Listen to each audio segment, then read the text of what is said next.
Well, hello and welcome to Models of God. I'm Ted Peters.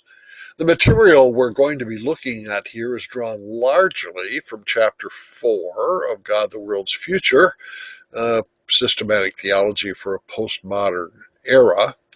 We'll be asking questions such as, how have people in different times and locations thought about deity and divinity and God? What is the human experience with the divine that leads to the various conceptual models? And how do the models overlap or sharply contradict one another? Why are atheists and agnostics so angry at religious people these days and try to repudiate what it is that religious people think about matters divine? Fasten your seatbelts. It's going to be quite a ride.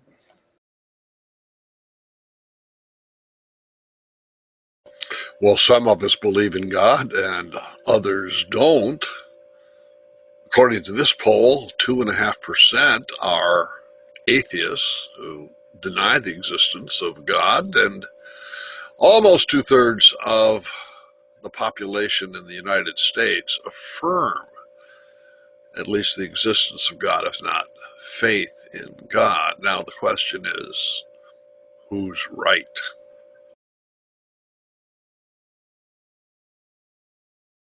Like panning for gold, I have sifted through the soil and pebbles of the various religious traditions in the world looking for nuggets, and by nuggets I mean a coherent concept of the divine. This is my list. Take a look at the first one, atheism. Well, theism would be belief in God. You put the privative A in front, you get atheism, or the denial of God.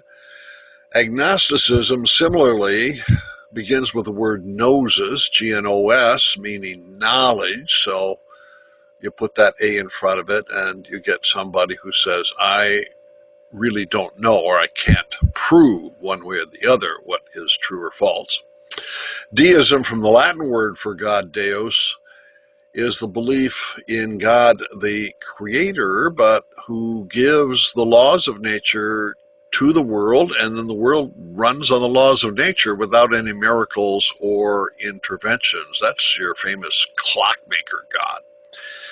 Then theism or monotheism, those terms are interchangeable actually.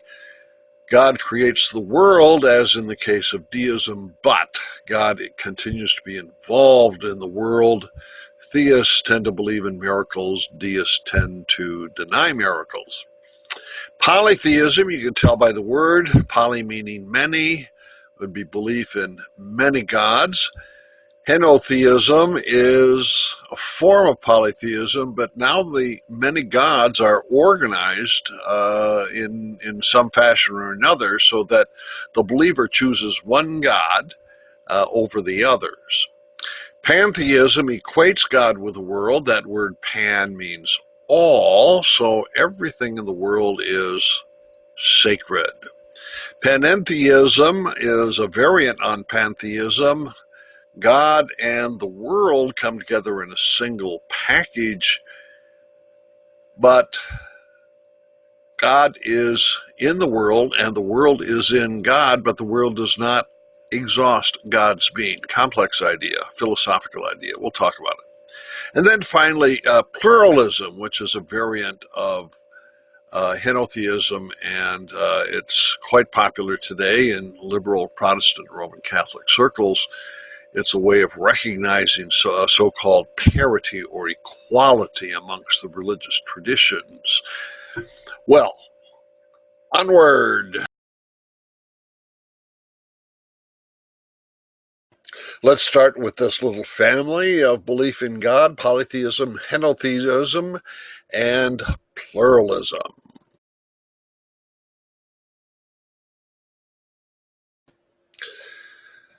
Polytheism literally means belief in many divinities, many gods or goddesses.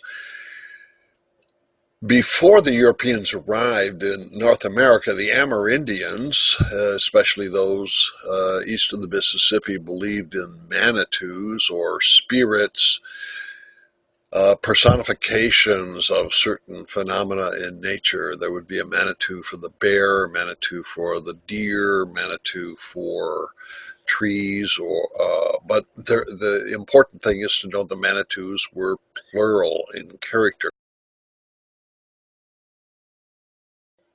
When we get to ancient Greece, in the time of the Iliad or the Battle of Troy, for example, we have a very robust polytheism. Here, Peter Paul Rubens pictures Zeus with his head in his hand. Zeus is the god of the sky, the god of the lightning bolt, and comforting him here is the beautiful Aphrodite, the goddess of love, comes into Latin as Venus.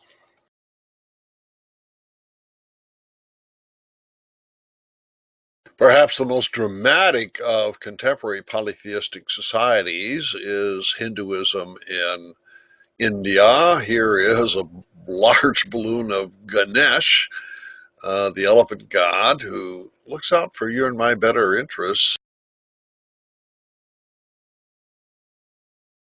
Still within Indian polytheism, we have the god Vishnu, who becomes manifest in a variety of avatars.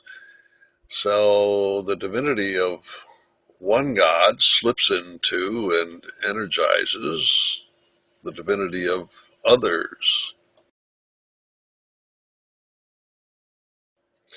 We're now turning to Henotheism. Henotheism is polytheism, but with a slight change, namely one God is more important than others. There are two types of henotheism to my observation. One is that all of the gods that are familiar are organized, ranked in a hierarchy, and the top god becomes more important than the others. The second form of henotheism is the recognition that different cultures, different nations worship different gods, and so there's a tacit, if not overt, recognition. Other people worship other gods. I worship my God. My God is top God, but we'll let others do what they do.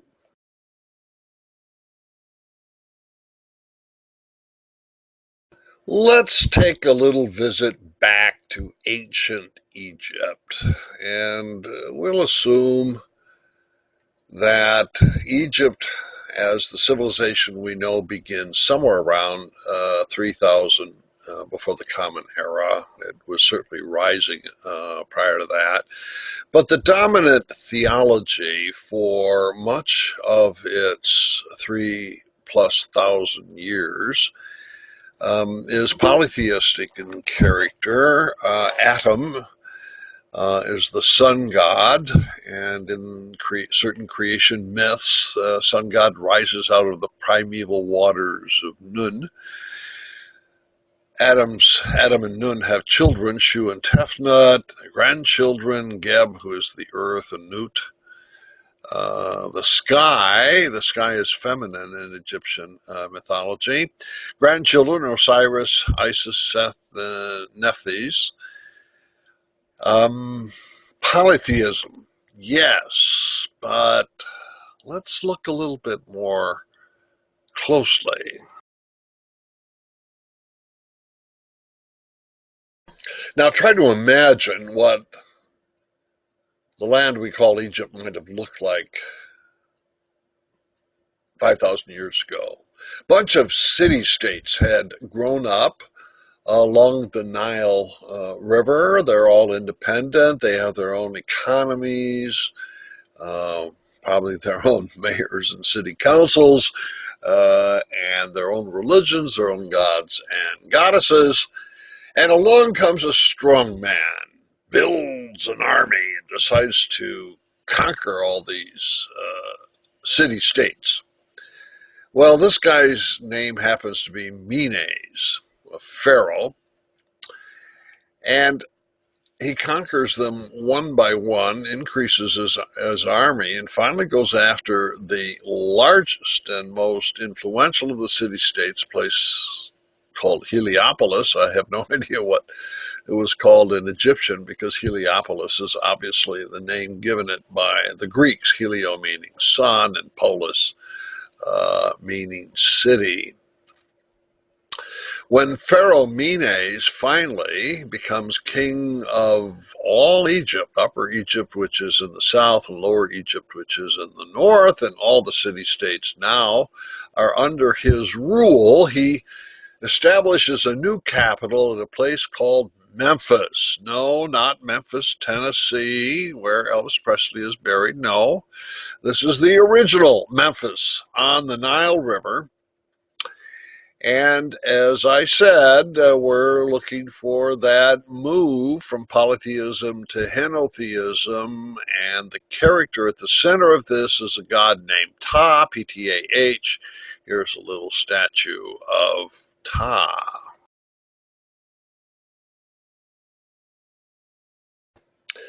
At Memphis, the priests, under the rule of the new pharaoh Menes, come up with a myth. Now, let's pay attention to this myth of creation. I think it's amazing, frankly. When I ran into this text at the Oriental Institute at the University of Chicago, it knocked my socks off. But so we're talking, 4,800 years ago, something like that. Here's the myth. There came into being as the heart, a word that could be translated mind. The ancient Egyptians, by the way, thought that the mind is in the center of our body, not like today our neuroscientists all think the mind is somehow connected with the brain that sits between our ears. That's a new development. So there came into being as the heart, and there came into being as the tongue, speech. So the heart speaks through the mouth. And something in the form of atom. Now remember back a couple slides ago in the Aeneid, the 9 gods of Egyptian polytheism, most likely the gods of Heliopolis before Menes arrives.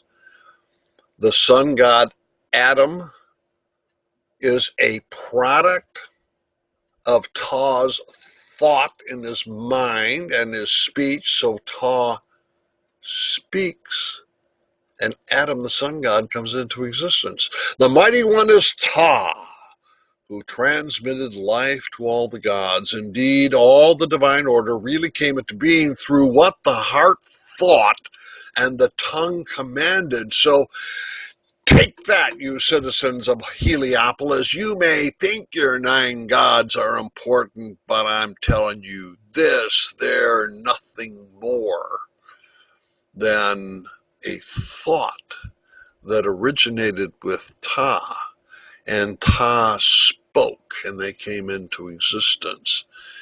So the 9 gods of the Aeneid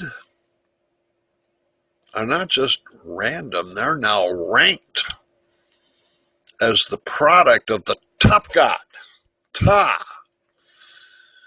Now, what I find amazing here is the level of philosophical abstraction to deal in this myth of creation with thought and speech. But I'm trying to think phenomenologically. Think with me for a minute. Okay, so you're a citizen of Heliopolis, or maybe one of the other Egyptian city-states. A war is just finished. Pharaoh Menes sits on the throne. He's asked his priests now to concoct a religion that unites all of Egypt under his rule. So he takes the 9 most popular gods, probably, and he orders them in such a way that Menes' own god, Ptah rules all the others. Now, where did he get this idea that somehow or other a thought and a word would be creative? All right, here's what I imagine. So there is King Mene sitting on his throne, and the chief accountant comes in, and Pharaoh Minos says, "Well, how are the profits from our grain sales coming in?" And the accountant reads off some numbers, and he says, "Well, I would like to have," the Pharaoh says, "I would like to have you, withdraw some money here and deposit some money there." And the accountant says, "Sure will," and leaves. The Pharaoh's word created action, and so also the military generals come in, the king gives them an order, and they leave, and they do what he says. Could it be, I'm imagining now, could it be that the god Ptah in this creation myth looks like a divine form of King Menes? My own observation is that most of the creation myths in the ancient world that we know, and we know quite a bit about them, tend to give divine authority to the ruling king. In fact, every myth that I know of in the ancient world does that, except one, the ancient Hebrews of the Bible. No, there aren't any myths about the god giving power to the king in the Hebrew experience. Now, it is the case that the Hebrew people and their entire history are the chosen people of God, to be sure. But there's no way the king can claim any particular divinely bestowed authority.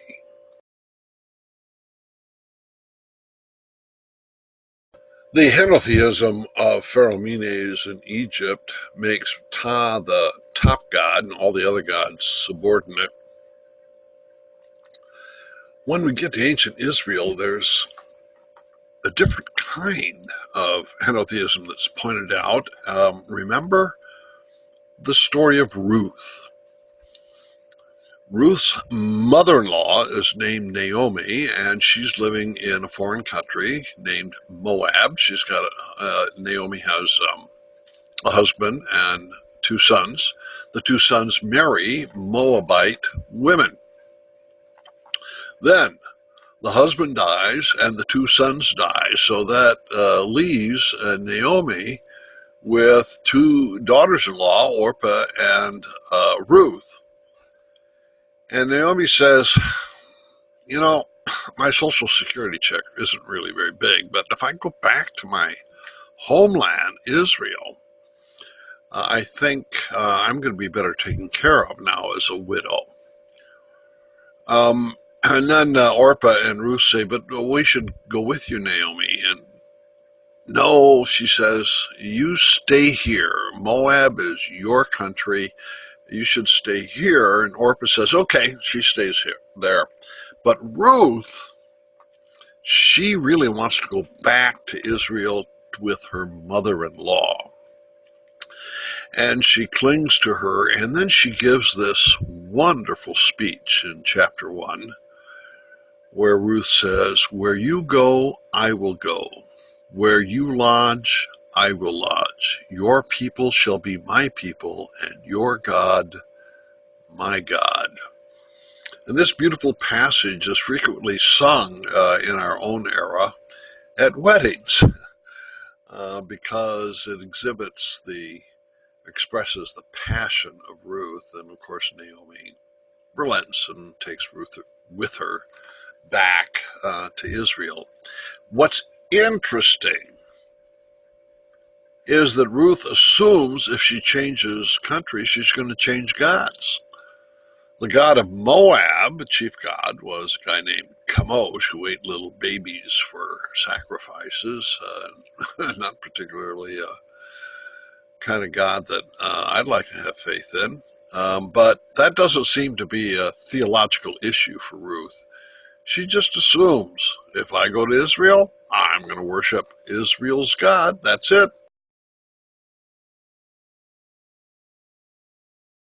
Do we have any henotheists today that you could invite over for dinner? Well, to some extent, those people who call themselves the religious pluralists continue the henotheistic tradition. Step one, you can see this Paul Knitter quote here. He wants parity between all the religions. Our own religion is not absolute or even superior. So if you're living in a country where Christianity is your religion and the country across the ocean has Hinduism or Buddhism as its religious tradition, you must treat all of them as equal and don't say your own religion is superior. That is Knitter's point.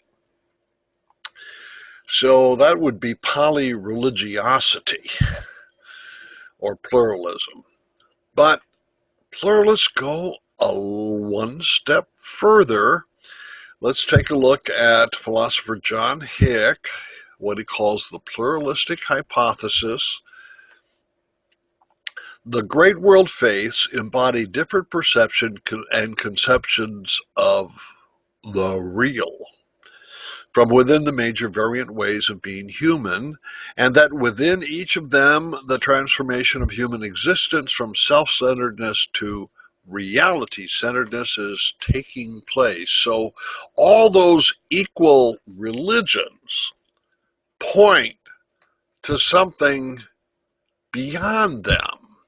And that is what Dr. Hick calls the real.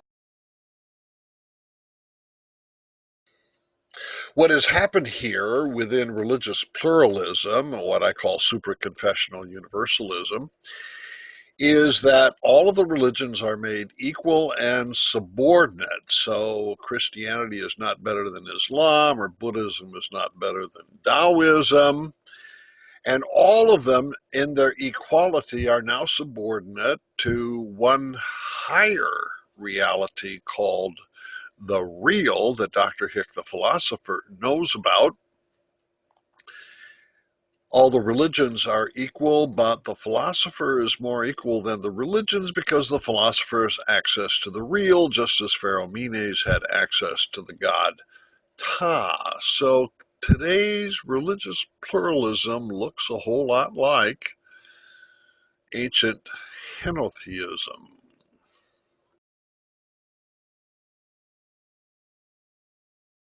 We have just looked at polytheism, henotheism, and religious pluralism. Now we're going to turn to four models for understanding God's relationship to the world: deism, theism, pantheism, and panentheism. Fasten your seatbelt.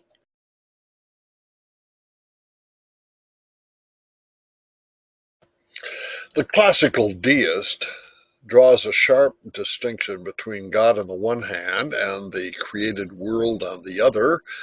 God creates out of nothing. If it weren't for God, there would be no world. When God creates the world out of nothing, creatio ex nihilo, God designs the world like a Swiss craftsman designs a wristwatch or a clock, very carefully matching gears to gears. In the case of the deistic God, those gears are the laws of nature.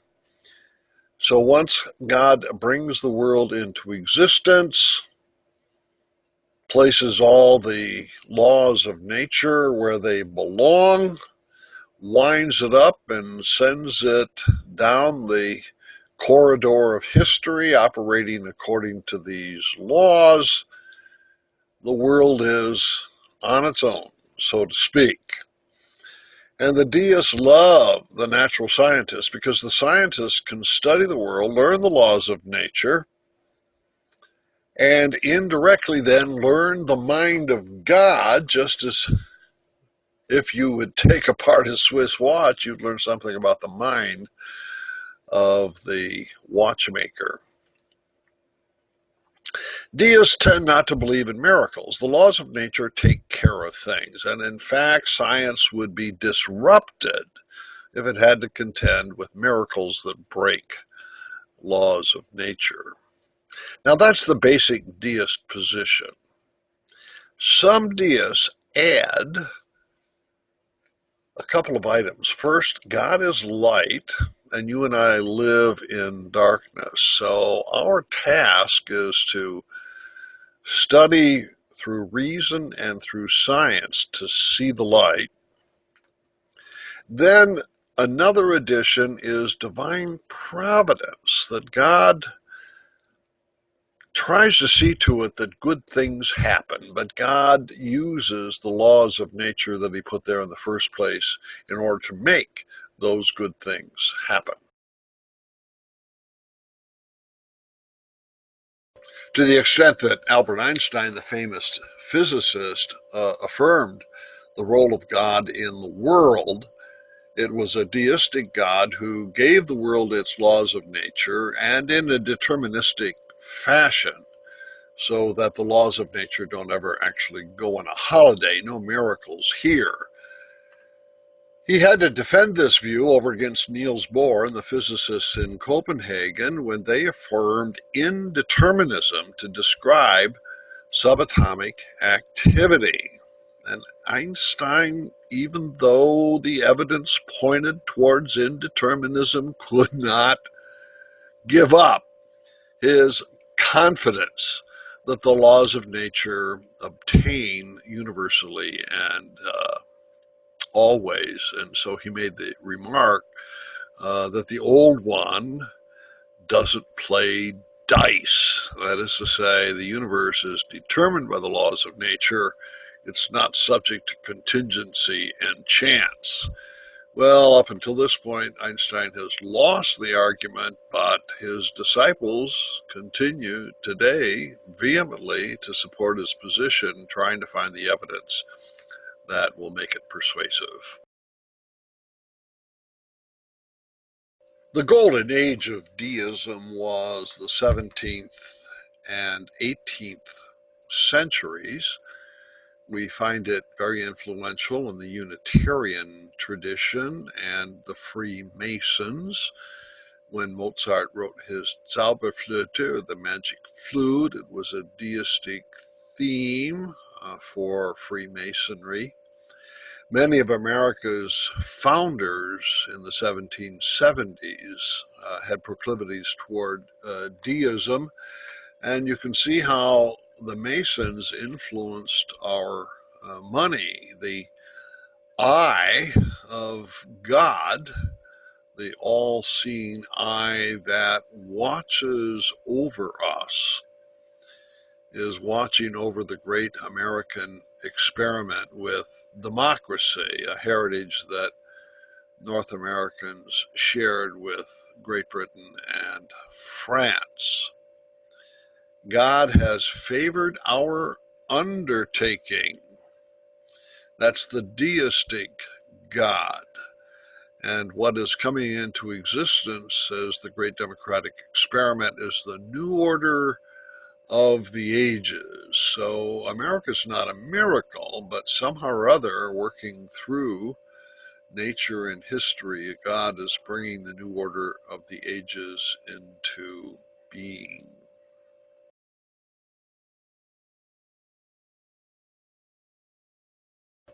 That's deism. God creates the world out of nothing, fixes the laws of nature, and sends the world along its way. The God of theism or monotheism similarly creates the world out of nothing, creatio ex nihilo, sets the laws of nature, sends the world on its way, but remains involved, remains interactive. God influences the course of events both in the incarnation and in spiritual presence. And if you're going to affirm God's miraculous action, more than likely you're a theist and not a deist. Let's go back to ancient Egypt again. And let me tell you a story that may have little, if anything, to do with the previous story about the god Ptah, Pharaoh Menes, and Henotheism. This could be the first attempt at monotheism 1500 years later. We're talking about a pharaoh by the name of Amenhotep IV and his beautiful and charming wife, Nefertiti. It was Amenhotep who made an attempt to create a monotheism by denying the existence of all those Egyptian gods and affirming the existence of one and only one God, the sun. Could be called Otton, Amen, or Re. Our notion of sun's rays come from this period of time. His favorite name for the god was Otton, so he changed his name to Akhenaten. Sometimes you'll see it with an I, but here I've got it spelled with an A, Akhenaten. And it was the sun that delivers power. Now, here is a hymn to Otton that appeared during the reign of Amenhotep IV. Sole God, like whom there is no other, thou didst create the world according to thy desire while you were alone. All people, cattle, and wild beasts, whatever is on earth, walking on feet, and what is on high, flying with wings. So Aten, the sun god, created all things. Take a look at this inscription. We now have Akhenaten, the king or the pharaoh, and his beautiful wife, Nefertiti. And note how the sun is blessing them. The rays of the sun give divine authority to the king and the queen of Egypt. Well, it appears that this monotheism that blessed the royal house lasted only one generation. And then it was obliterated. Why? Well, eventually King Tut took the throne, Tutankhamun, and he rejected the monotheism of Akhenaten. He reinstated the polytheism, not the henotheism, but the polytheism of Egypt. And he gave reasons that during the reign of Akhenaten and Nefertiti, things didn't go well. The stock market plummeted. The empire did not prosper. So this one god, Aten, the sun god, didn't do a very good job of taking care of the country. So that's a good reason to stop believing in that god and bring back the many gods of Egyptian polytheism. And Akhenaten, or I'm sorry, King Tut made an attempt actually to get rid of all the evidence that a previous generation had for theism or monotheism.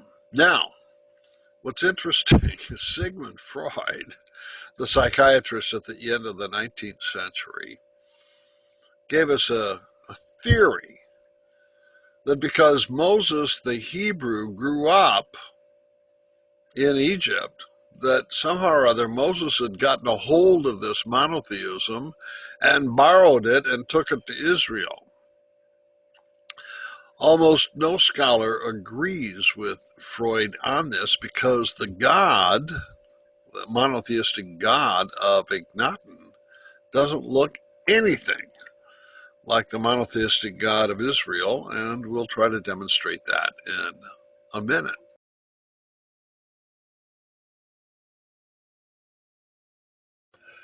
Take a look at Moses. This is a statue of Moses in Berkeley. Unfortunately, about commencement time in the spring, and the students have a nice way of decorating Moses. The artist had tried to depict Moses here striking the rock at Mamre, and water, that's a miracle of Moses, came out to quench the thirst of the Hebrew people. Well, if you recall the story, Moses grew up as a Hebrew slave in Egypt, and probably maybe 3 or 4 decades after Akhenaten and King Tut, probably Pharaoh Ramses II was on the throne during this period. And Moses fled Egypt and spent a fair amount of time in the wilderness at the foot of Mount Sinai, or Mount Horeb, has 2 different names.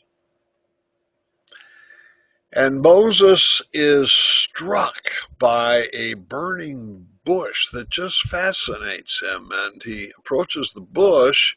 The bush is burning, but it's not consumed.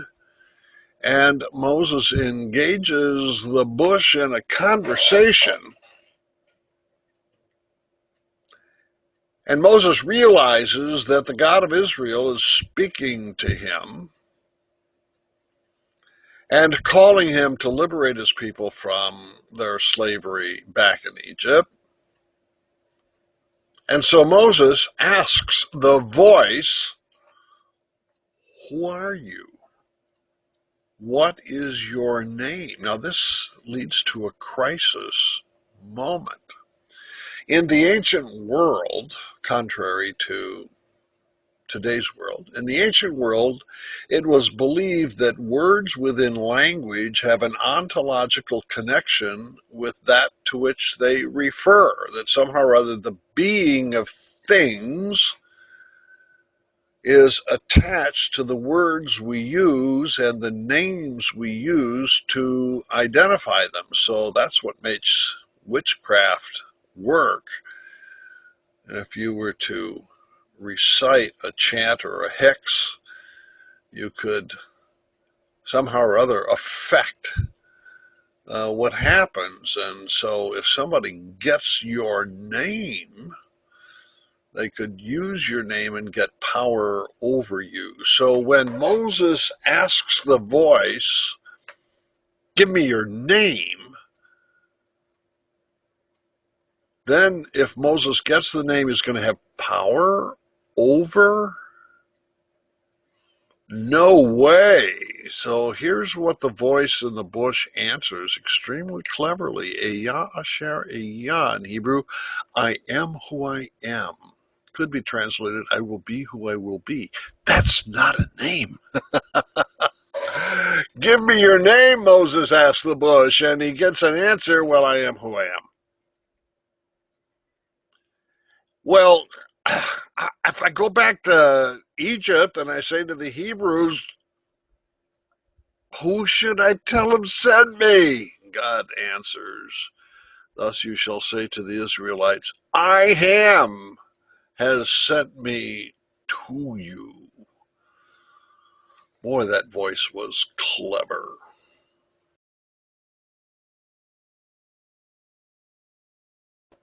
Here's Moses at Easter time, dressed appropriately. So this God with no name, in fact, probably the word God doesn't exactly fit either. Our English word God comes from theos, and Greek, which referred to Zeus and Aphrodite and the other gods and goddesses. And this voice that spoke to Moses is certainly not anything like Zeus or Aphrodite, that's for sure. So the voice that speaks to Israel has no name and no images either. Take a look at Exodus chapter 20. We're getting ready now for the 10 Commandments. Then God spoke all these words. "I am the Lord your God who brought you out of the land of Egypt, out of the houses of slavery. You shall have no other gods before me. You shall not make for yourself an idol or an image." So God has no name. God doesn't have any image. The one who is choosing Israel is transcendent, not part of this world, not ordinary, not one God among others. In fact, the word God, it's questionable as to whether that word should even be used or not.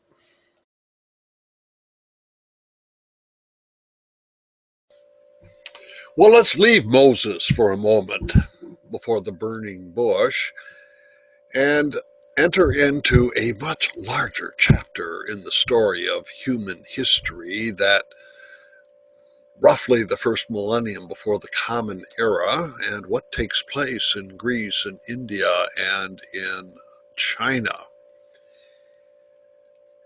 We call this the axial breakthrough. There was a breakthrough into human consciousness, the dawning of a new light, a transformation of the human mind.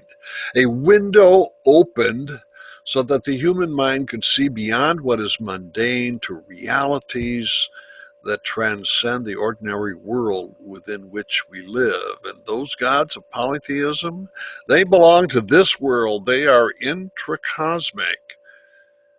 Human consciousness is now visited by that which is supracosmic or otherworldly in character.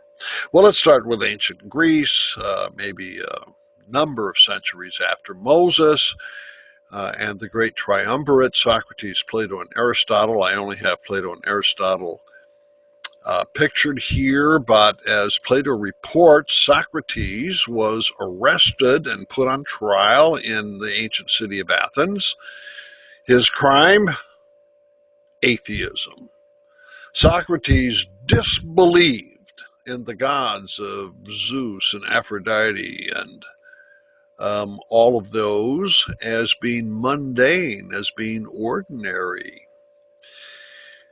The insight that came to Socrates is that beyond everything that is ordinary, there is a single transcendent God without a name, without a form, that you cannot draw a picture of or make a statue of. But because Socrates rejected the gods of polytheism, he was called an atheist, someone who doesn't believe in God. Well, Plato and Aristotle refined this insight of Socrates.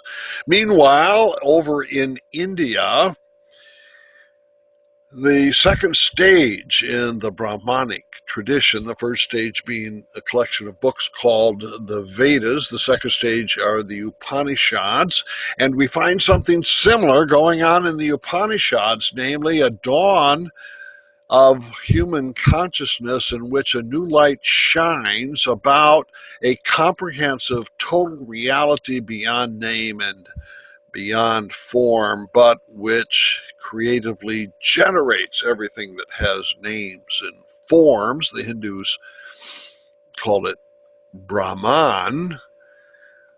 Buddha, Siddhartha Gautama, the Sakyamuni who became the Buddha, comes out of that Upanishadic tradition with his insight, and he sees the logic of the fullness of being and the emptiness of being as equivalent.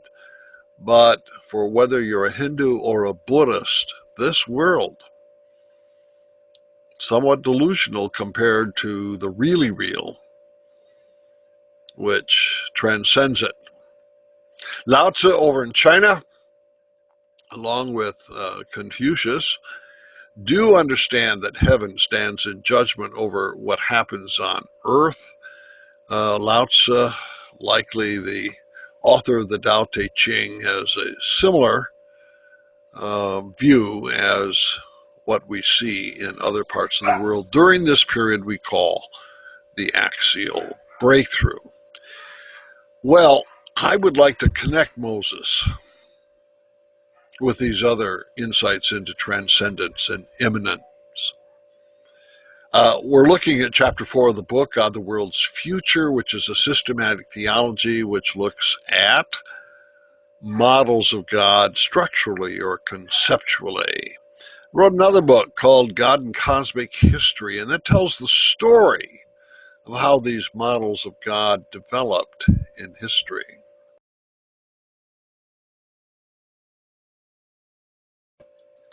God as Moses experienced God was intensely personal in character. The God of Israel heard the cries of agony coming up from the Hebrew slaves in Egypt, and with a mighty hand and an outstretched arm reached into Egyptian history and rescued his people and liberated them and brought them to the promised land. The language and the thought forms and the symbols of Israel's experience with Moses' God was personal in character. When we go to Athens, Greece, however, that transcendent God that Socrates spoke of and that Plato and Aristotle dressed in philosophical concepts became ontologized and metaphysicalized. And you might say, well, so what? Well, here's why that's important. A couple centuries before the time of Jesus, Jewish intellectuals translated the Hebrew scriptures into the Greek language, and that Greek language was filled with the influences of Plato and Aristotle. And that word theos, Jupiter and Aphrodite were theoi that Socrates did not believe in, now becomes the word for describing Yahweh, the God of Israel. And so on the eve of the New Testament now, Jewish people are believing in the God of Israel filtered through the categories of Greek philosophy. And the train leaves the station with Jews and Christians on board, winding its way for 1,000 years until the Muslims get on board.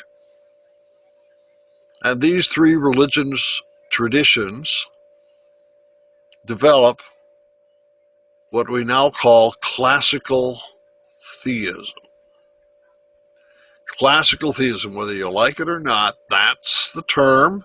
And Rene Descartes, on the eve of the modern world, is probably the one who gives us a succinct picture of God as a classical theist thinks by the name God. Okay, we got a name now.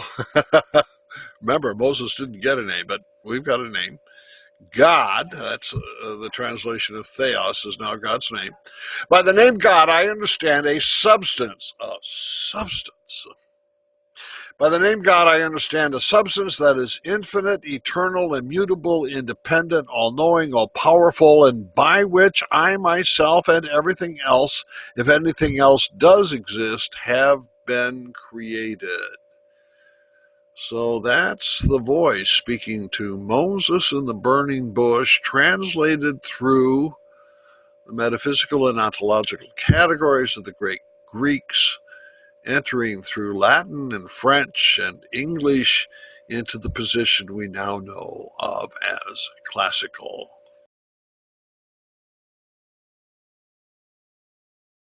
Now let me try to tell this story one more time. Moses has this experience with God as utter transcendence. There is no way Moses can grab God by the collar, can't even get his name, can't draw a picture of him.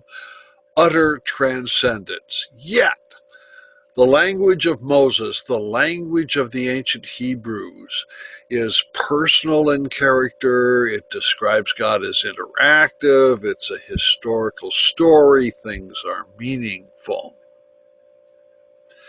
In the meantime, over in Greece, we've got Socrates, Plato, and Aristotle thinking philosophically also about a God who is transcendent. Now, Aristotle has a student by the name of Alexander the Great, and he's a mighty general. And where does he go? Among other places, he goes to Israel, and he brings the Greek language and Greek philosophy with him, and the Jews there get really interested, and so they translate the Hebrew scriptures into the Greek language, which is just loaded with Greek philosophy.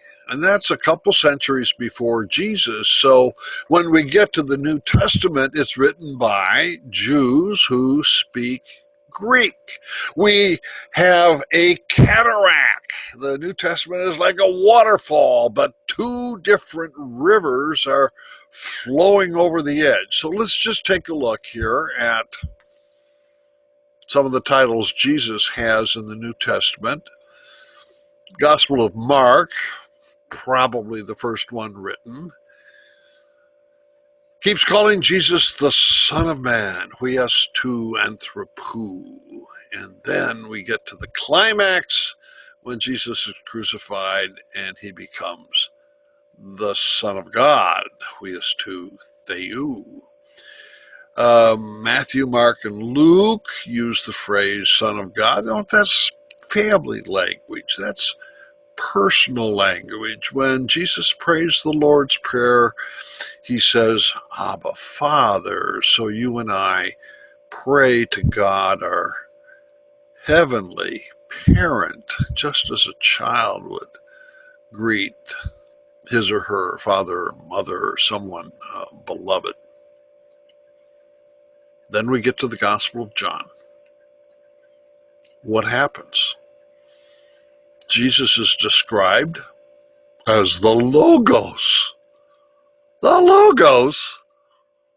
What's that? John 1:1, in the beginning was the Word, ein archein, ho logos kai, ho logos proston theon, which reminds us of what? Genesis chapters 1:1 to 2:4a, where God speaks and the world comes into existence.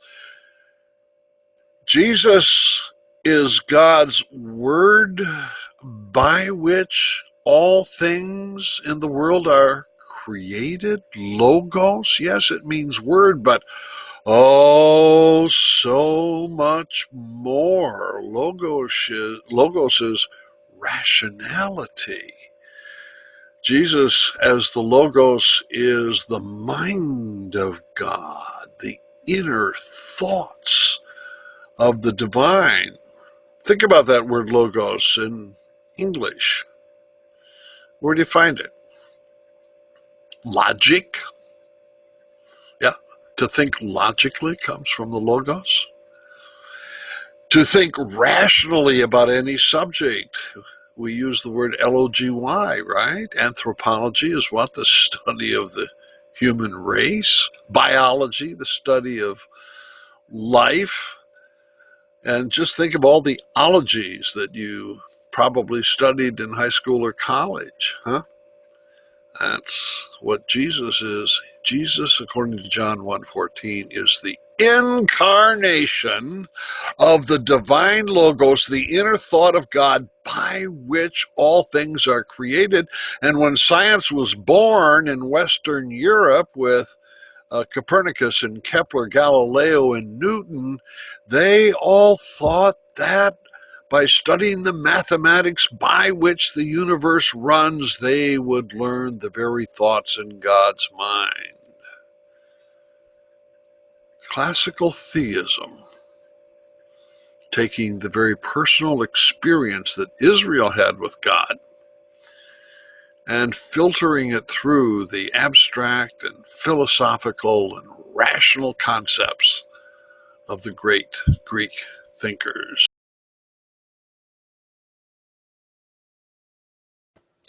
Christians are Trinitarian monotheists, Father, Son, and Holy Spirit.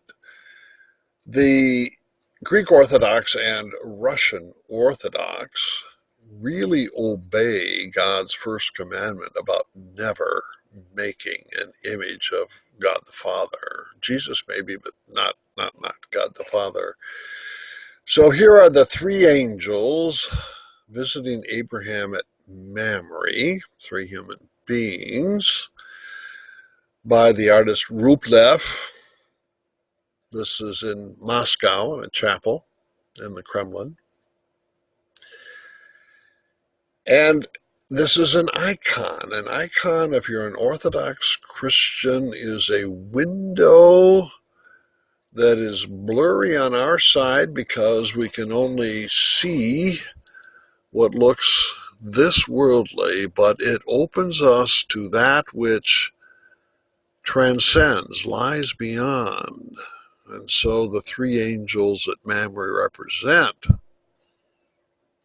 Father, Son, and Holy Spirit. Don't ask which is which. The three angels visiting Abraham in Rublev's painting point us toward God as Trinity. We don't literally think God is three angels having dinner together. Similarly, language such as Father, Son, and Holy Spirit is symbolic language. God isn't literally a father, literally with a son, bound together literally by a spirit. No, this is highly relational language in order to demonstrate the personal nature of the divine life. And the Father and the Son, the first two persons of the Trinity, are mutually defining. You can't have a son without a father, and you can't be a father without a son. And the Holy Spirit, according to St. Augustine, is the love which binds the differentiated first two persons together in a single unit.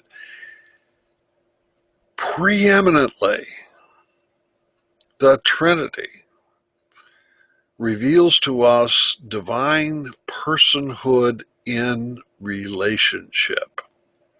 Now here's Catherine Maury Lacuna, systematic theologian at Notre Dame University. Unfortunately, she passed away a little too early in life because of cancer.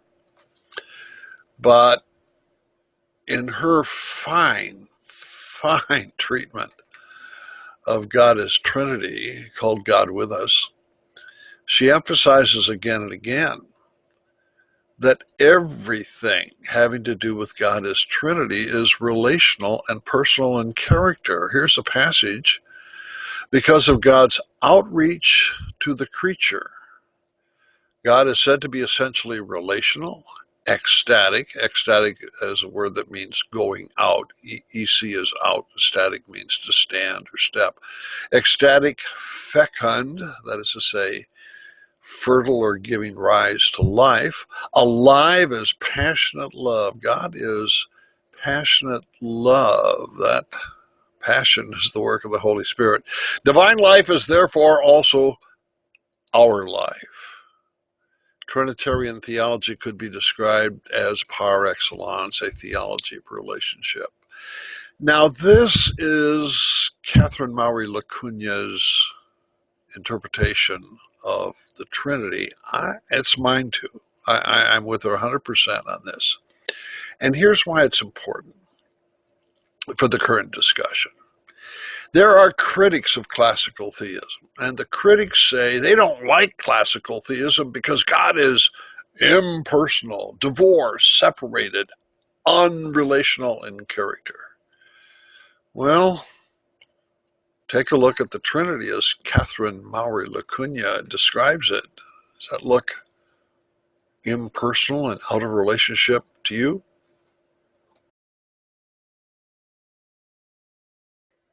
Classical theists in our period of time feel like they're standing with their backs against a wall facing a firing squad. Ready, aim. The bullets being fired claim classical theists are guilty of purveying a model of God in which God is non-relational. If God is omnipotent and omniscient and eternal and immutable, then God doesn't really interact with either the world of nature or your and my soul. And these critics firing the bullets want a more relational God. They seem to be angry at deism, but they call it theism. And as we just saw, Catherine Maury Lacunia's Trinitarian theism is fundamentally relational in character, be that as it may. She has to stand with her back against the wall while the critics raise their rifles to shoot. There has arisen within American evangelical theology a response to the criticism, a defense of God being relational, but it's still the God of classical theism. And we call this school of thought open theism, or as Richard Rice puts it, Richard and I were theologians in graduate school at one time, an open view of God that says reality itself and consequently God's experience of reality. Note that God is experiencing reality, not just dictating what reality ought to be. God's experience of reality are essentially open rather than closed. This means that God experiences the events of the world he has created. God created the world, and now the events are experienced by God, especially the events of human history, that's you and me, as they happen, rather than all at once in some timeless, eternal perception. So God is involved in time, say the open theists. This also means that not even God knows the future. There's been a long time debate. You see it in Augustine and John Calvin and others, where if God knows the future and the future cannot be different, therefore it follows that everything is predestined or predetermined. Not for the open theists. Not even God knows the future in all its details. Some parts remain indefinite until they actually occur, and so they can't be known in advance. Otherwise, the idea of freedom is meaningless. So you can see the argument here. Unless there's an actual open future, and God can know all the potentials that are open, but what God cannot know is what actually will happen, just as you and I cannot know what actually will happen. And this not knowing what actually will happen is what makes freedom possible. So the open theists are trying to assure us of two things. Number one, God experiences nature and history and even what's going on in your and my individual soul. And then secondly, God is concerned about making certain that you and I have freedom so that our actions actually affect our future. What is not part of this scheme, notice, is the emphasis on the Trinitarian life. That's what we saw in Catherine Maury Lacunia. Here in open theism, it seems to be a more general understanding of God, using the classical categories, but at the same time trying to demonstrate that God is relational.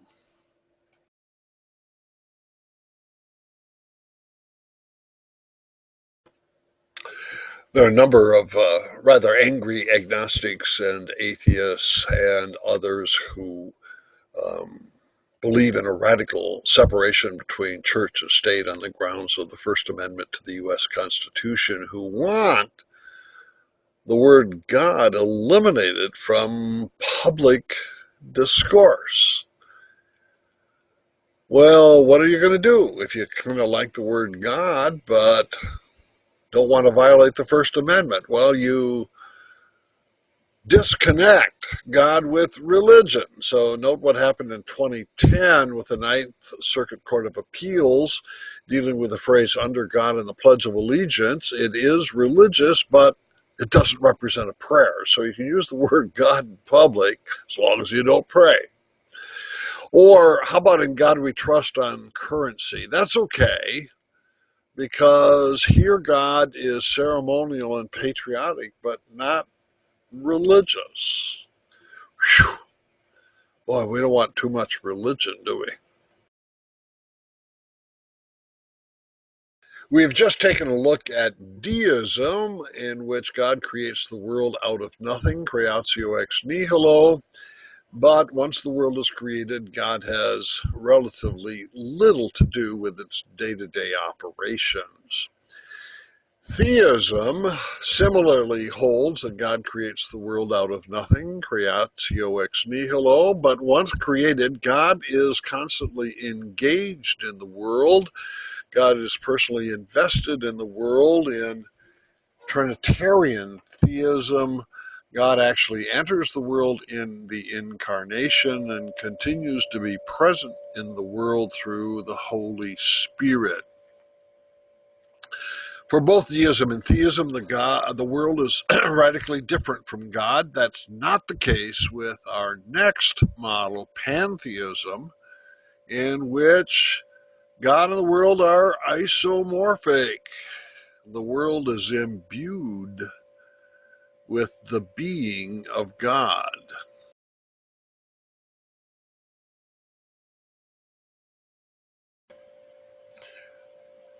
My principal example for pantheism is Hinduism. But you might object, wait a minute, Ted, I thought you said that Hindus were polytheists. Well, I did say that, but they're also pantheists. Yes, you can be both a polytheist and a pantheist at the same time. Here, this relief looks kind of like a trinity, right? We got the gods Brahma, Vishnu, and Shiva. Brahma is thought to be the creator god. Vishnu, your providential sustainer god. Shiva is called the destroyer, but that means relieving us from the grip of the past so that new things can emerge. All three of them, however, are not distinct and discrete. They're all expressions of one underlying reality, Brahman. Don't confuse the words Brahma and Brahman. Brahman is the underlying totality of divine reality. Brahma is one manifestation among others.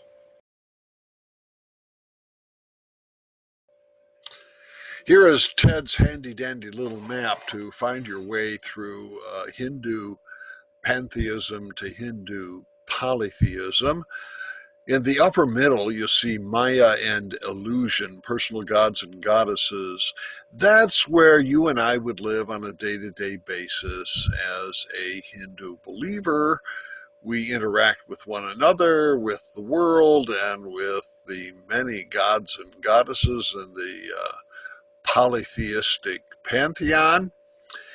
And this world in which we live is semi-illusory. It's not unreal, but we certainly don't have a grip on reality. Our day-to-day life is filled with plurality and multiplicity, when in fact, ultimately, reality is one and only one undifferentiated thing.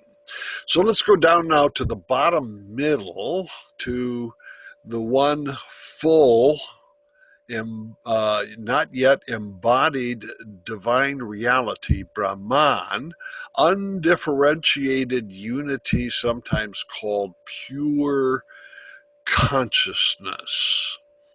And it is from Brahman that all things in the plural and illusionary world in which you and I live come from.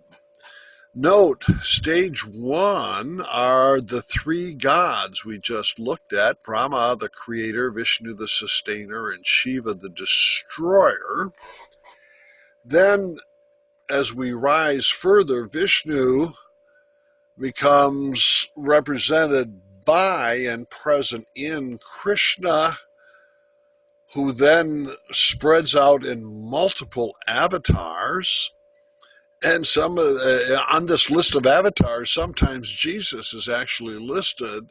So Jesus would be an incarnation or avatar of Krishna from Vishnu, from Brahman. So there's a connection to ultimate reality, but a couple times removed. Now, what is important here is that Brahman is the source of all divinity. So even you and I, who are physical and finite and separated from others, we still have a level of Brahmanic divinity within us, and we'll practice yoga, we'll practice meditation in order to realize that our separate self, our Atman, is really at one with Brahman, that we are sacred, even if it's not noticeable on a day-to-day basis. Hinduism provides us with an excellent example of pantheism in the Asian mystical history. But here in the West, recently, over the last few decades, a version of scientific pantheism has been developing. Those who advocate it call themselves religious naturalists. This is Ursula Goodenough, a biologist.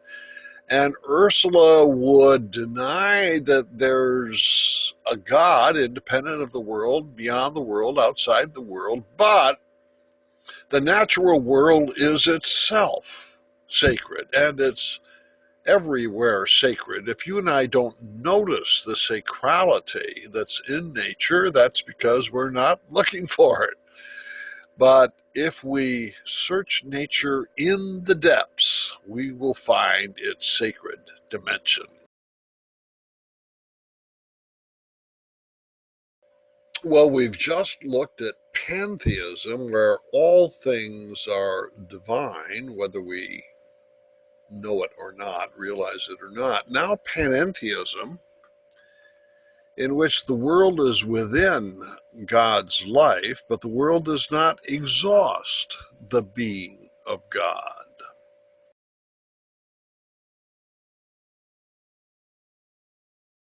This is Arthur Peacock, formerly at Oxford University in England. He passed away a few years ago. One of the pioneer leaders in the field of theology and natural science. Panentheism is actually a philosophical position. It doesn't really adhere to some religious tradition somewhere.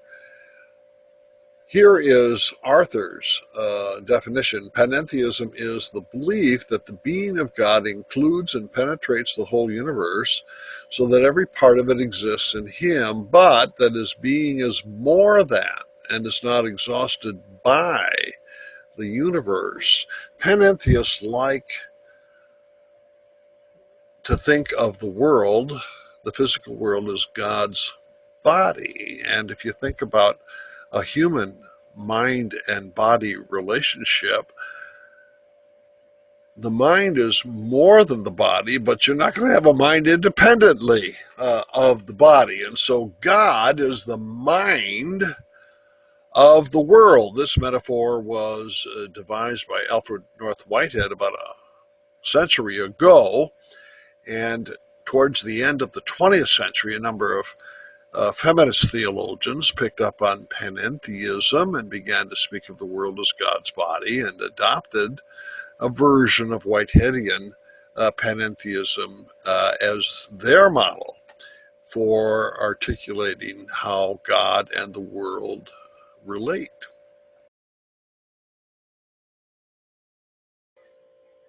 Arthur Peacock is a panentheist, but he is not a process theologian.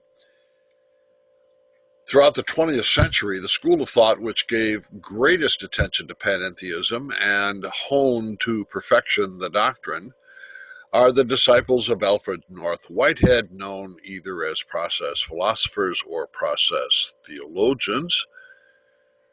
Most of the activity was centered at the University of Chicago, so it's sometimes called the Chicago School, and leading exponents in the late 20th century and early 21st have been Schubert Ogden, John Cobb, David Griffin, Marjorie Hewitt Suhaki, and others. And in this scheme, God represents the metaphysical principles. God doesn't stand outside the metaphysical principles. And of course, as we've already said, there's a strong emphasis on relationality. Everything is related to everything else in the process. Metaphysics.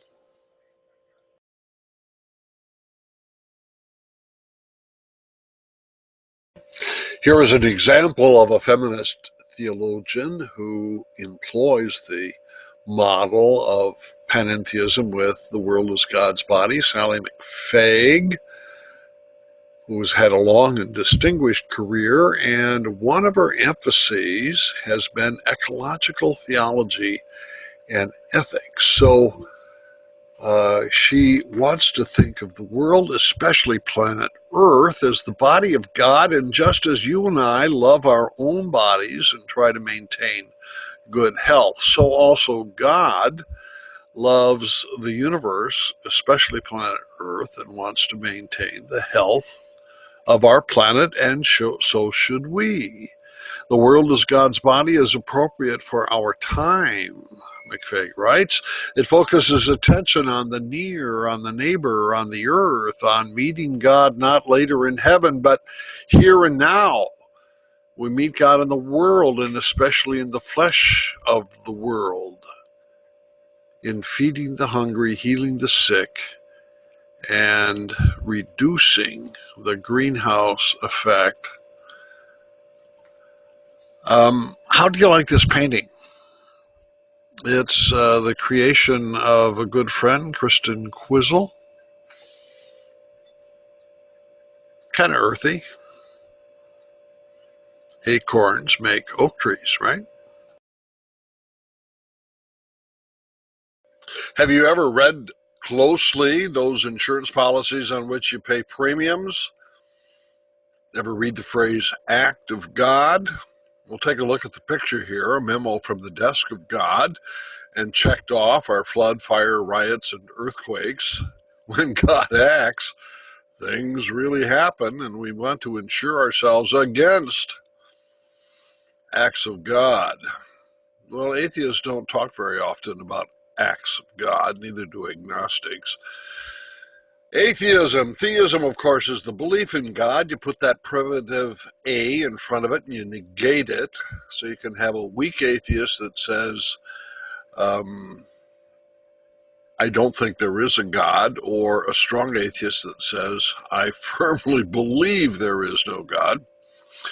Agnosticism, similarly, GNOS is the word for knowledge. You put A in front of it, you get agnosticism. It could mean in its weak form, gee, I'm not sure, or in its stronger form, I am confident that one cannot prove one way or the other whether there is a God.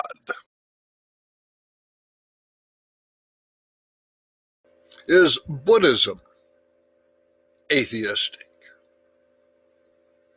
Some years ago, I taught in Pilamatalawa, Sri Lanka, and I stayed with a lovely family, the Alangasinghe family, and they had, Diksha was age 5 then, and Diksha and I played games together and colored or coloring books together. Here we are at Buddha in repose. Look at how humongous that stone carving is compared to Diksha. Well, high-octane Buddhism, philosophical Buddhism, is atheistic, at least from the point of view of a theist, because a theist or a deist is going to want to say that God or divinity is ultimate reality, and that cannot be the case if you have a Buddhist cosmology. The world that you and I live in superficially every day is governed by pratitya samutpada, which is called codependent co-arising. That is to say, the phenomenal world doesn't really have a creator or a source beyond itself. It's just billiard balls bumping into each other and sending each other off into other directions, and that's all there is. So even your or my self, that kind of inner essence of the soul that we like to think defines us, is at the level of pratitya samutpada. It's not eternal. What is eternal is emptiness, kind of like Brahman, that which is beyond time and form. But in this case, instead of fullness, the fullness of Brahman, we get sunyata, which is the logical equivalent, emptiness. So, if you're a Buddhist who believes in gods and goddesses, and there are many Buddhist traditions that have gods and goddesses, those gods and goddesses belong to the level of pratitya samutpada. They're not ultimate. They belong to the intracosmic world, the supracosmic reality or unreality discovered by the Buddhists during the axial period is emptiness. So there is a sense in which you could say philosophical Buddhism belongs in the atheist category. But Buddhist atheists don't look at all like modern Western scientized atheists do. Is Buddhism atheistic? Well, if you think of high-octane philosophical Buddhism in which fundamental reality is not divine, it is sunyata or emptiness, then, yeah, Buddhism is going to look atheistic.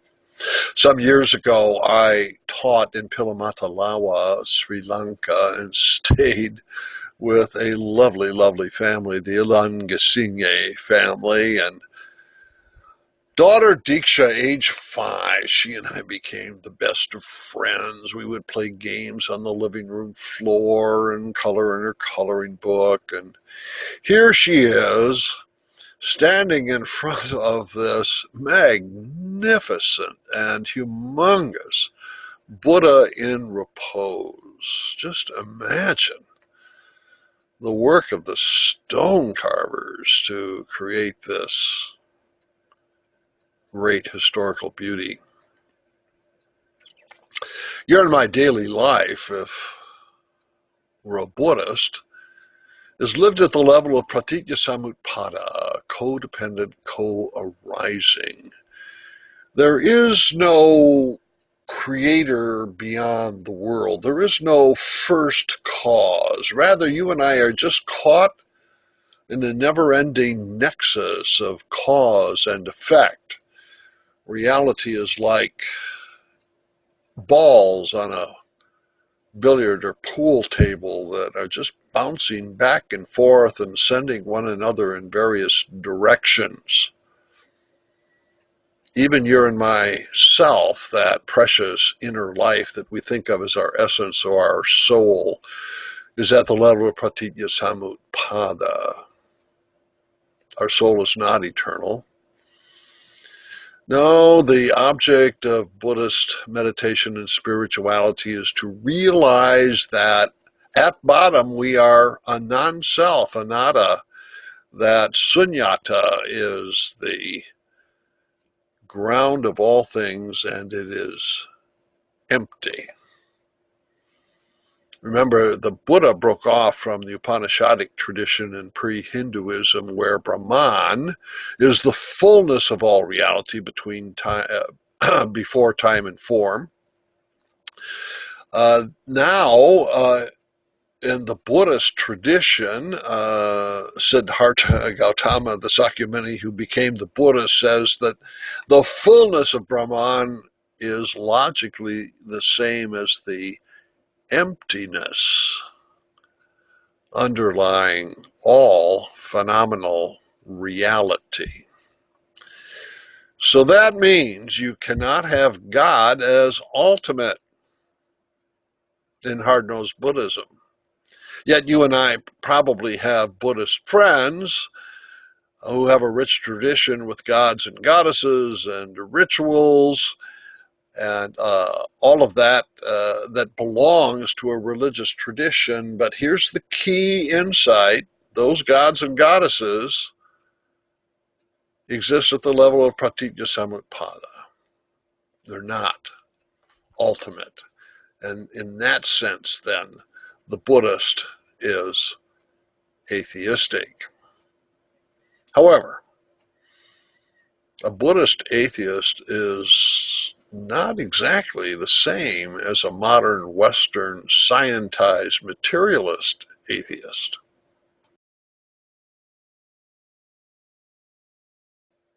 If you're an atheist, you have to have an account to explain why it is that other people believe in God, but you don't.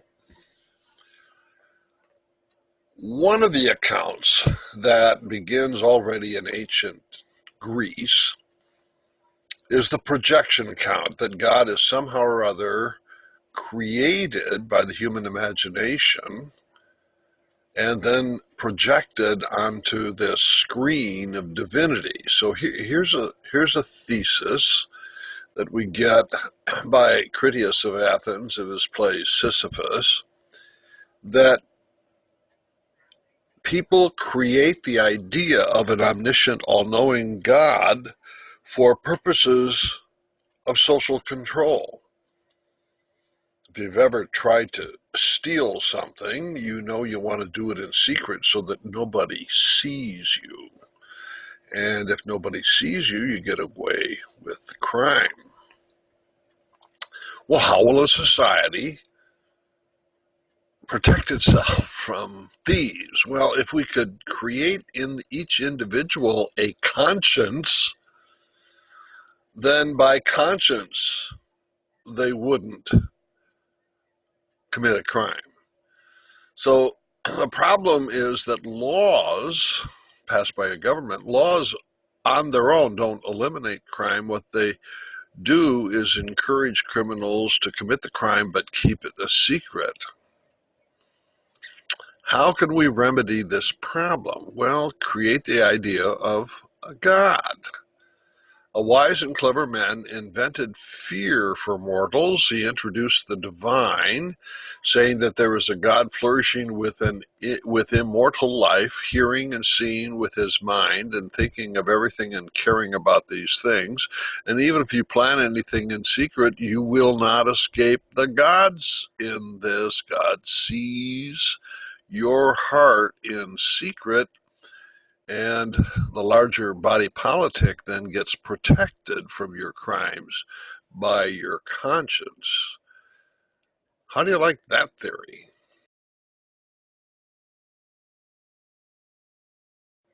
Another variant on the projection theory to explain religion is that of Xenophanes, also an ancient Greek, who thought that the gods of polytheism were created by imaginary projections of people. After all, Zeus and Aphrodite look kind of like the people next door. So if horses were to be religious, their gods would look like horses. And if cattle would be religious, their gods would look like cattle. So it's a natural human propensity to make a god an overgrown example of myself or yourself. The projection theory was revived by Sigmund Freud at the end of the 19th century, and you hear it again amongst many atheists since 2006, when we've had a kind of revival of atheism. And the projection theory goes something like this, that you and I feel weak and anxious in the face of the course of events we can't control. So we project an image of our Father onto heaven, a heavenly Father who takes care of us, especially in circumstances when nobody else wants to take care of us. So there's no real God there, but we imagine a loving and caring God simply because we have need for that kind of a God.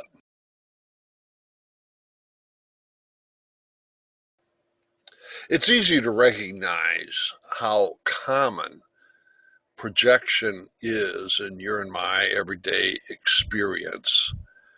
We naturally project onto heaven things that we experience here on earth, as well as project the things that we want and desire.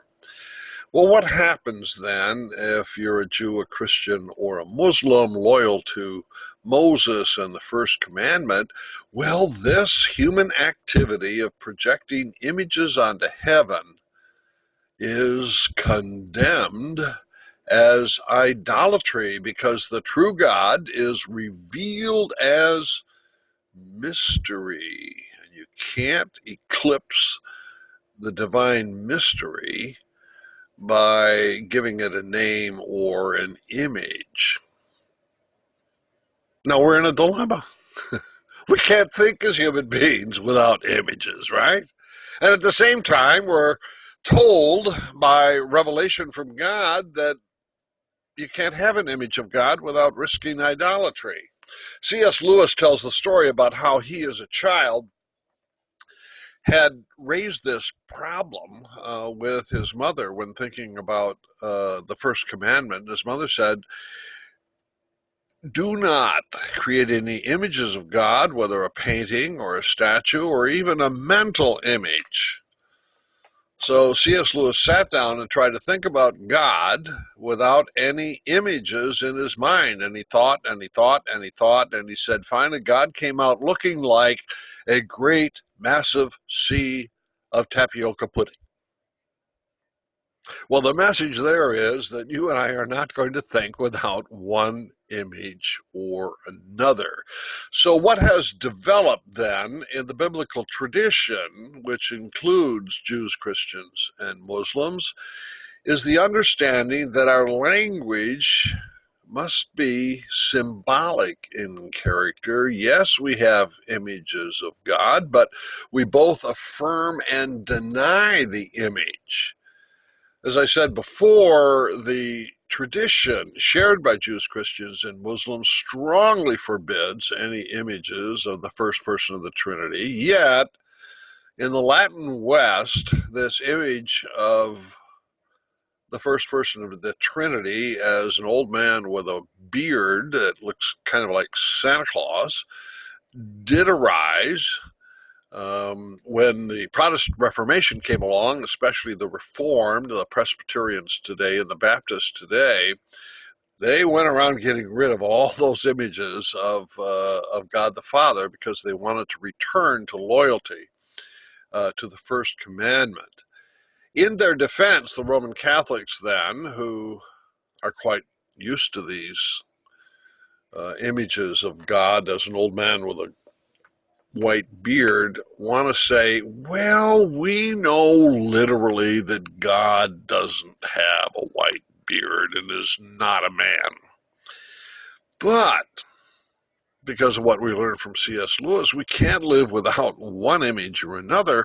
So let's both affirm the image as a bridge between God and our own experience, but at the same time deny it because God, the true God, is transcendent, unnameable, and unimaginable. What the theologian does is try to provide a concept that interprets the symbolic language and the images of the tradition in philosophically sound concepts. So we don't really expect the concepts to literally describe God, but we do expect them to have some coherence while having some reference to what we say symbolically and what we try to communicate through images.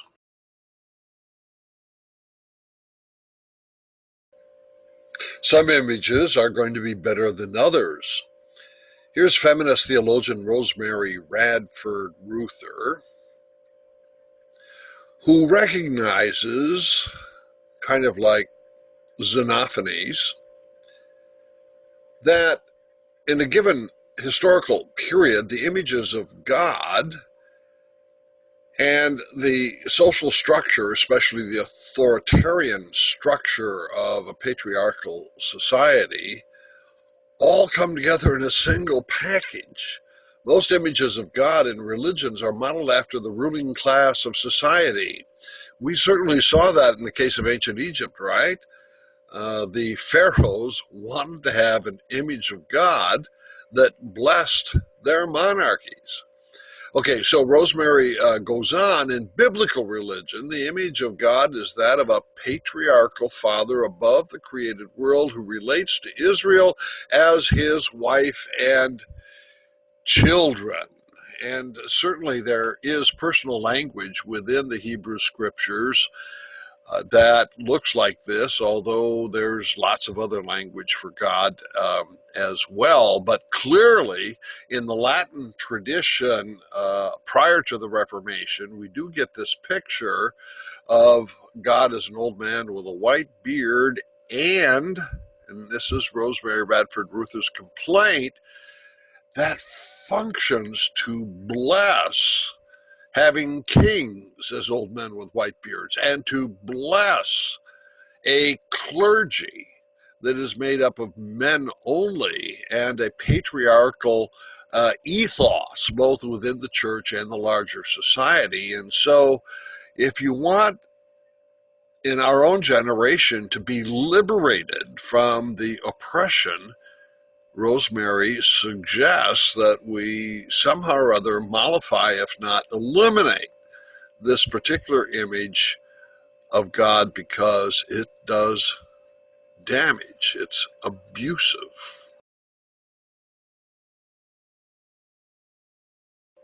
Our topic here is atheism and agnosticism, and we've been supplying accounts that would serve the atheist position by explaining why it is that some people are religious even though no God exists.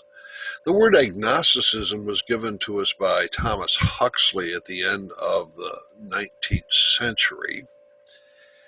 And at that point, Huxley was engaged in a battle in which, on his side, he conscripted Charles Darwin and the book Origin of Species over against the Anglican Church, or the Church of England.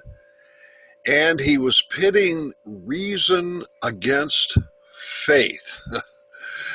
So, agnosticism for Huxley means that reason becomes the bottom line, the trump card, the hammer that nails in the nail. By reason alone, you can't decide whether there's a God or not, and taking the agnostic position is an act of faith. Agnosticism is one form of faith that sits parallel to and side by side with the faith of the Church of England.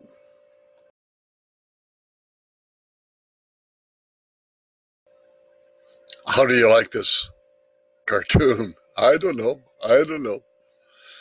Actually, agnostics don't throw up their hands. Remember, they have faith in reason.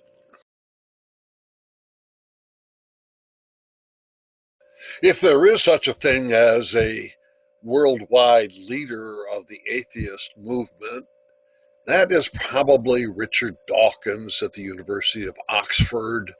Very colorful, popular, and actually respected leader in British society and on other continents as well.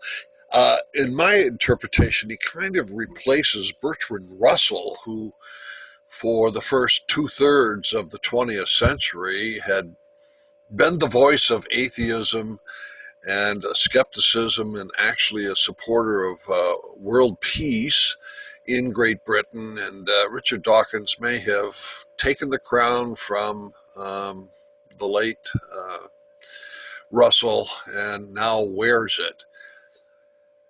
Dawkins is known in scientific circles for having developed the selfish gene theory to explain evolution in 1976, but more recently, especially after 2006, he has been carrying the banner for atheist thinking. Take a look at the red print here. Note the first thing he does is he makes the question of God's existence a scientific question. It's a hypothesis. Here's the hypothesis. There exists a superhuman, supernatural intelligence who deliberately designed and created the universe and everything in it, including us. So Dr. Dawkins, as a scientist, investigates this hypothesis and disconfirms it.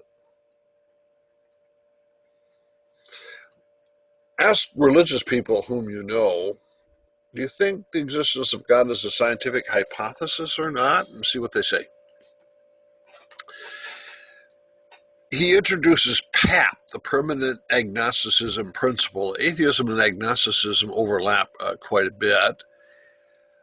I believe the existence of God as a scientific hypothesis is, at least in principle, investigatable. God, though not technically disprovable, is very, very improbable indeed. So on the one hand, is agnostic. You can't technically prove that God does not exist. On the other hand, you can render a scientific judgment that God's existence is very improbable. Then the banner, as he leads the march, reads, I am attacking God, all gods, anything and everything supernatural, wherever and whenever they have been or will be invented. That suggests maybe he's relying on the projection theory that we saw in Xenophanes and the other Greeks, revived by Sigmund Freud.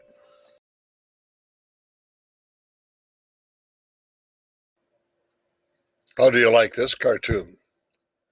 What I can't believe.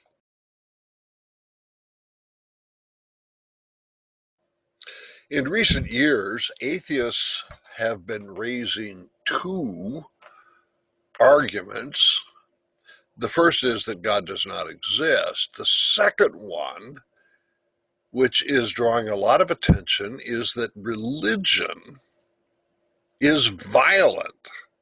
People who believe in God are prone to conflict and violence. Therefore, a truly moral society will rid itself of religion. Here's Sam Harris.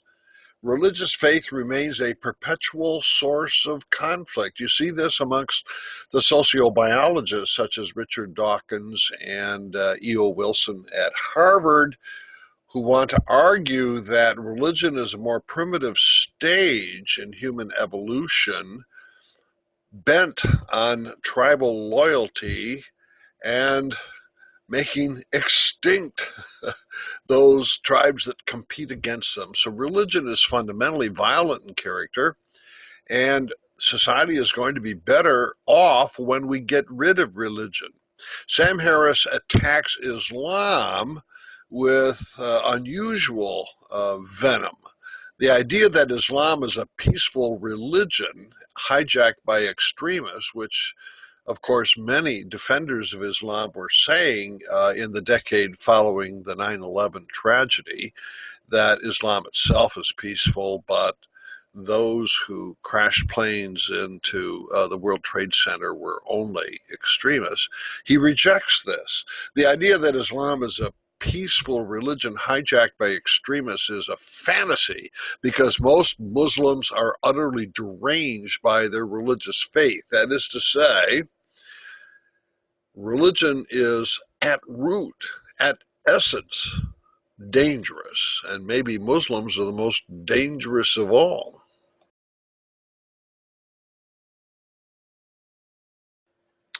If the problem in society is that religion is violent, and if we are to experience world peace, we need to get rid of religion, what would be the method for eliminating religion? Well, Sam Harris proposes a nuclear first strike. We'll bomb the Muslims. That's a good way to bring about world peace, is to drop a nuclear bomb. Now, where will you drop that nuclear bomb? We have a large population of Muslims in Minneapolis, St. Paul, Minnesota. I wonder if Mr. Harris would drop a bomb on Minnesota.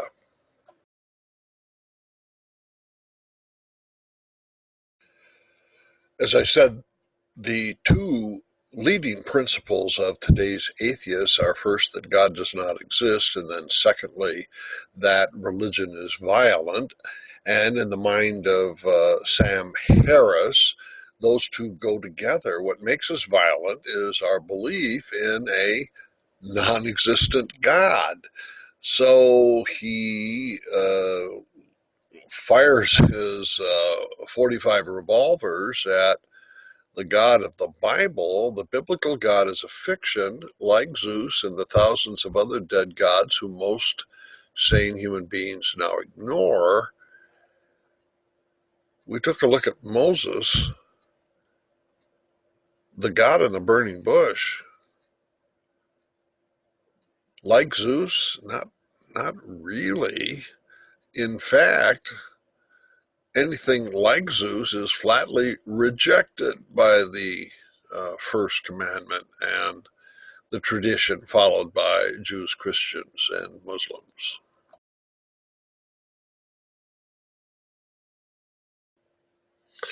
Atheism today is itself a religious, or maybe we'll say a non-religious or anti-religious movement. So those Christians who want to become atheists are invited to go through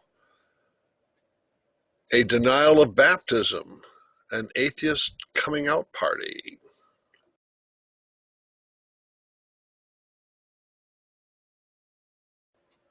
Our topic here is atheism and agnosticism, and remember, Thomas Huxley emphasized how for the agnostic, it is reason that is the trump card and the bottom line. And this has led many atheists to claim that atheism has a patent on science, that science is there to support the materialist, physicalist, and atheistic worldview. Like a horse and carriage, atheism and science get married. Here's Steven Weinberg, Nobel Prize winning physicist. Anything that we scientists can do to weaken the hold of religion should be done and may in the end be our greatest contribution to civilization. We need an army of scientists to march in war against the irrational believers in religion.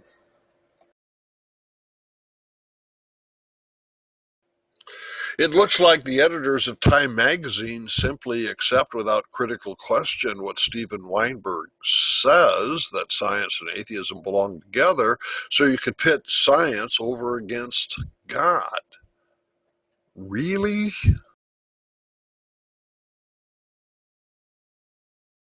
The actual articles in this Time magazine contradict the cover.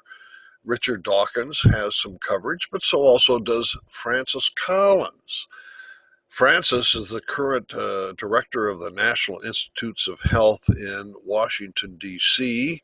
He's a medical doctor, a geneticist, famed for his uncovering the gene for cystic fibrosis on chromosome 4 and heading the human U.S. government-sponsored Human Genome Project during its final years. He's an extremely accomplished and respected scientist.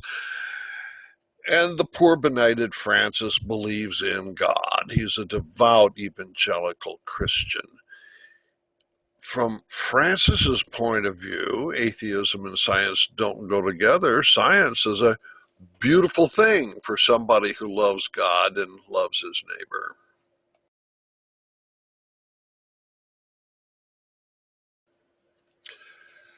Now, Francis the scientist, who loves both God and neighbor, proceeds to try to put together his understanding of the evolutionary history of life on our planet with what he believes about God as creator and redeemer. God pre-planned the process of mutation and selection. That is to say, he affirms Charles Darwin's theory of speciation in evolution. He goes on to say that God knew it would eventually produce the human race. Now, at this point, we can't tell whether Francis is a deist or a theist, because both a deist and a theist could say that God pre-planned the process of evolution. Then Francis clarifies his position. He's not a deist. No, he's a theist. God created us humans for a relationship, which both God and we can enjoy through prayer. So Francis is a theist, and you and I can enjoy interactively our relationship with God through prayer. Jesus Christ is a divine invasion of the natural world. Now, someone who is a theist is likely to say that. Whether you think of this divine invasion as a miracle or not, it's certainly God interacting with the creative world, the world God created for the purposes of redemption.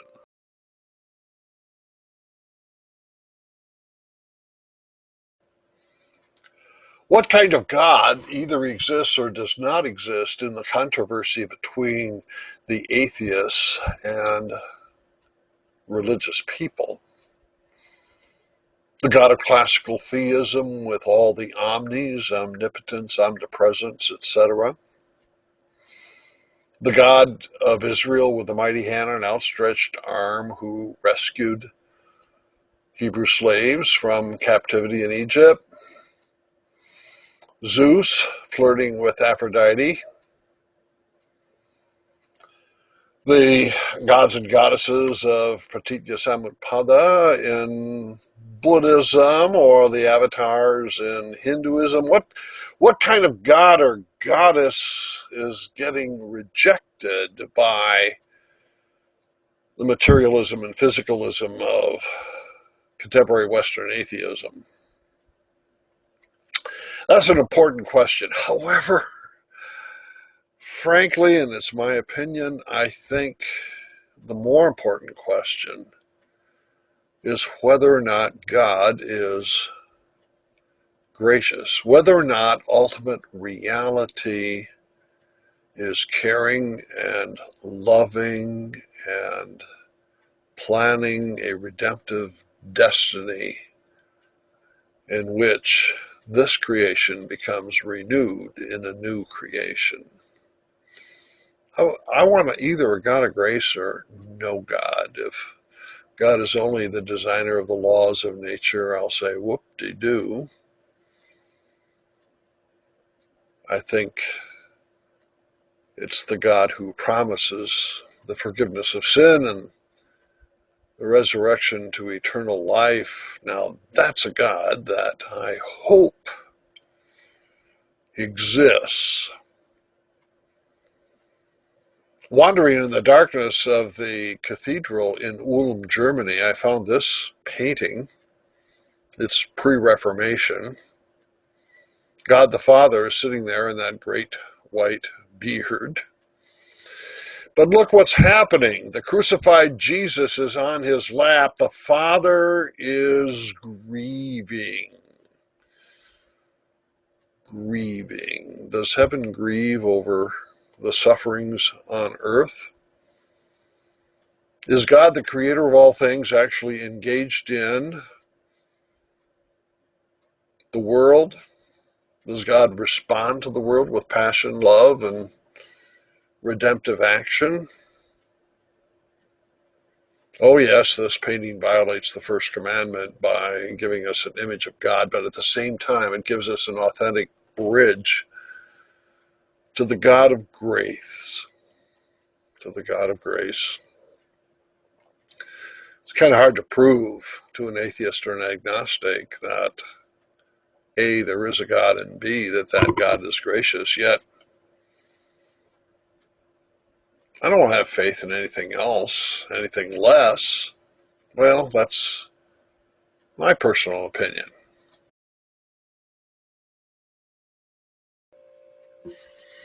God is dead, announced philosopher Friedrich Nietzsche. Without speaking, God says Nietzsche is dead.